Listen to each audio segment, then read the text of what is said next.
பாவங்களில் இருந்து காக்கின்ற கேடயமாகும். எனவே நோன்பாளி கெட்ட பேச்சுக்களை பேச வேண்டாம், அறிவீனமான செயல்களில் ஈடுபட வேண்டாம். யாரேனும் அவருடன் சண்டைக்கு வந்தால் அல்லது ஏசினால் நான் நோன்பாளி என்று இருமுறை கூறட்டும்.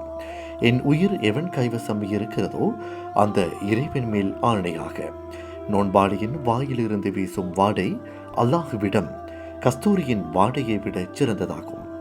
மேலும் எனக்காக நோன்பாளி தமது உணவையும் பானத்தையும் இச்சையையும் விட்டு விடுகிறார். நோன்பு எனக்கு மட்டுமே உரியது, அதற்கு நானே கூலி கொடுப்பேன்.